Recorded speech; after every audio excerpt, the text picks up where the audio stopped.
up, guys? It's Chris Brown here, and in this video we're gonna be talking about skeptics and what the main topics that skeptical people will bring up, after they've been introduced to the entire concept. So the number one thing you're gonna hear, or the number one thing you can expect from a skeptic is, them calling it a pyramid scheme. The way I like to combat this is simply by asking them, well, what's your definition of a pyramid scheme? And usually a skeptic won't actually have the actual definition of a pyramid scheme in their mind. They'll give you something like, the guy at the top makes the most money, or in pyramid schemes, all you're doing is recruiting people and all the money just funnels up to the top. Well, it's very, very simple to combat this. All you can say is, listen, I understand that you think this is a pyramid scheme. You're very, very new to the concept. When something like this is very new, it's natural to be skeptic because all skepticism is the absence of knowledge. So let me fill you in with a little bit of knowledge. What a pyramid scheme actually is, it's a completely illegal concept in the United States here. One, this company's been around for 9 years. We're paying a 1099 or a small business owner tax to the IRS, which is the part of the government that claims taxes on people. Okay, so we're paying a tax to the IRS, which is the government. So they know about it, so it's clearly not illegal. Okay, the second thing is, in a pyramid scheme, you already know that the guy at the top makes the most money. Well, guess what? There's several people in my network that are out earning me. Maybe you can give an example to the person. Listen, my buddy who I enrolled is out earning me. Maybe that's the case. Or anyway, listen, you can out earn anybody in this business. It's all performance based. It doesn't matter when you get in. Your position is relevant. All you got to do is work harder than the person that enrolled you. And guess what? You're going to be making more money than him. Okay, so you can out earn anybody in this business. Also, in pyramid schemes, most of them do not have any tangible product whatsoever. Vima currently has 12 tangible products. We'll have 16 by the end of April 2014, which is absolutely incredible. So there's 3 ways on why this isn't a pyramid scheme. And just simply, you never really want to argue with the person. You never want to, start an argument right away. Like, dude, no way, this isn't a pyramid scheme. Because right away, that puts them in control. They realize that you're very, very defensive, or it's a touchy subject to you, and you start getting mad. That's not going to win anything. Just be like, listen, I understand why, you might think this is a pyramid scheme. Well, here's why it's not, and I found out by doing actually some information on this. You tell them why it's not a pyramid scheme. Those 3 ways. It's very legal, has a tangible product, and you can out-earn anybody. Now, a lot of skeptics will say, these things don't work. I've heard of these things. They just don't work. Okay, well, guess what? Network marketing, or the industry itself, did $167 billion in revenue last year. You're going to tell me that this doesn't work? $167 billion with all the industry, the entire industry, that's ridiculous. Clearly something is working. Maybe you can give them an example. Hey, listen, my enroller has a company paid for a car. It's obviously working for our kids, not only him, but so many around the entire planet. It works, man. Now, a big one for skeptics is their parents. If maybe you have somebody who's enrolled and they go to their parents and they mention that they just enrolled and their parents freak out, or even before they enroll, they ask their parents, listen, Mom, Dad, I got introduced to this concept. What do you think about it? And they're like, absolutely not. You can't do it. I've heard of those things back in the day. My buddy, 10 years ago tried something like this and it didn't work. He lost a lot of money. Well, first off, your parents, again, they're naturally skeptical to the entire industry and the concept, because right now they're kind of stuck in the cycle. They're working for an honest living. They can't really grasp hold of working for their own dreams, I guess you could say. So they're very naturally just skeptical on the entire industry as well. So what we can do is actually send them. We have multiple videos that you can send to your parents to actually open up their mind and their eyes to the entire industry and what it's actually doing for people. One of those videos is called the Parents Testimonial video.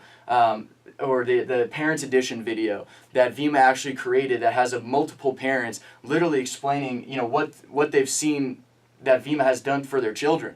Maybe it's gotten them to be more outspoken. Maybe it's gotten them, to talk in front of crowds, to be more ambitious, to go after what they actually want. Testimonials like that, literally provided by parents of people who have kids in Vima. So we can send them that video. There's an entire video that BK made for parents. BK Barreco, the CEO of our company, will literally talk to your parents face to face through a video, explaining to them, what this is actually about and what this is actually doing. So send them those videos, show them the videos, maybe put them on a call with somebody with a little bit more knowledge. There's definitely ways around this parent said no thing.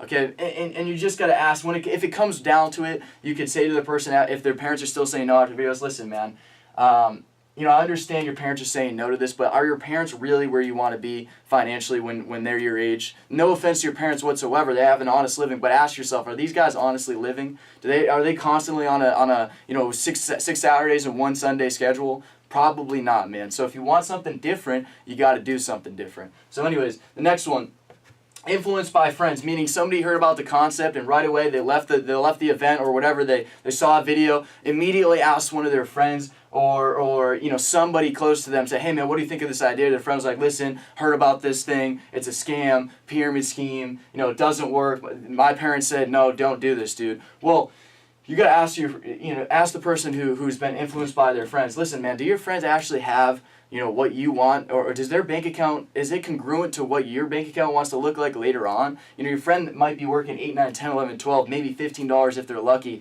maybe $20 an hour if they're even lucky, or $20 an hour for 40 hours a week is only 40 grand a year, man. So this guy is probably not making a lot of money. So why would you listen to somebody who wasn't in your spot or where you envisioned yourself to be financially? Or maybe your friend has failed at this. Well, why would you ever listen to somebody who's failed at something when clearly all you want to do is succeed? You see people succeeding in this business, so why don't you listen to the people who are actually succeeding? You know, if you want to be good at golf, you're not going to listen to myself, you're going to listen to Tiger Woods. If Tiger Woods and I were sitting next to you and told you how to hit a golf club or how to hit a golf ball, you're probably going to listen to Tiger Woods. If your friend came to you and said, no, don't listen to Tiger Woods, he doesn't know how to hit a golf ball, what are you going to say? You're probably going to listen to Tiger Woods eventually. So listen, man, your friend might have heard about this thing, but he doesn't know about it. Why don't we talk to your friends? Or how about, you know, your friends come to you, or you go ask your friends, they say, man, listen, it sounds way too good to be true. You know, well, listen, man, it is good and it is true. Why don't you tell your friend that? Why don't you tell them to come see the success that we've actually seen in this business? You know, influenced by friends is one of the easiest things to come back. You shouldn't be influenced by your friends, dude. If you accept their opinion, you're going to accept their lifestyle, and your friends probably don't have the lifestyle you want when you grow older. Now, anyways, the last one is what I want to talk about is very, very common, and you got to keep these off of. Try your best to keep these off of Facebook, Twitter, you know, any social networking site where you're, you know, maybe having an argument with somebody. First of all, you should never be arguing with a skeptic on a social network site. Absolutely not. Just leave those be. Online articles that somebody might bring up to you. One of the most common I see is, you know, BK's lawsuit. He was in a lawsuit with his other company. Here's what the lawsuit was actually about. His distributors, not himself, not BK, but his distributors of his old company were going out and saying, listen, this product cures ADHD. Obviously, you're not allowed to say that. You know, I can't say Vima cures, you know, cancer. That would be completely illegal. You cannot do that. There's actually no proven results that it's you know, cured cancer. Maybe it, you know, it prevents it, but it's not going to cure it. Okay, so his distributors in his last company were going around saying, listen, it cures ADHD. Somebody sued BK because he was the owner of the company, and his distributors were going around saying that. Well, he ended up winning the case anyway. So if they bring up that online article where BK was in a lawsuit, listen, man, he won the case. First of all, it wasn't even because of him. His distributors were going around saying it cured ADHD. So it has nothing to do with the industry, nothing to do with Vima whatsoever. Okay, so it's irrelevant article. And make sure if anyone brings up to you an article, make sure it's not a you know, a forum or a Tumblr article or something illegitimate written by somebody who has no credibility behind them. Make sure they know that, listen, man, this site you just brought me, it's not really credible. It's written by some guy who knows who he is. You know, why would you take financial advice from an online article written by somebody who you have no idea who the person is? That doesn't really make sense. I mean, I don't really remember the last time I took financial advice from a Tumblr article, for example. I was never really taught that. So you might want to look back on that article and realize that it's not very credible. The only credible one out there is actually that article written by or produced by, you know, the government, because it was an actual lawsuit that was filed against BK, but ended up winning. You could also say, listen, man, why don't you go check out, you know, the owner of Microsoft, Bill Gates. There's actually a lot of lawsuits on him as well, and you still own, you know, a PC. If you've ever touched a PC, you're dealing with somebody who was in a lawsuit as well. So guys, these are the ways those are the ways to deal with most of the most commonly brought up topics that skeptics will bring.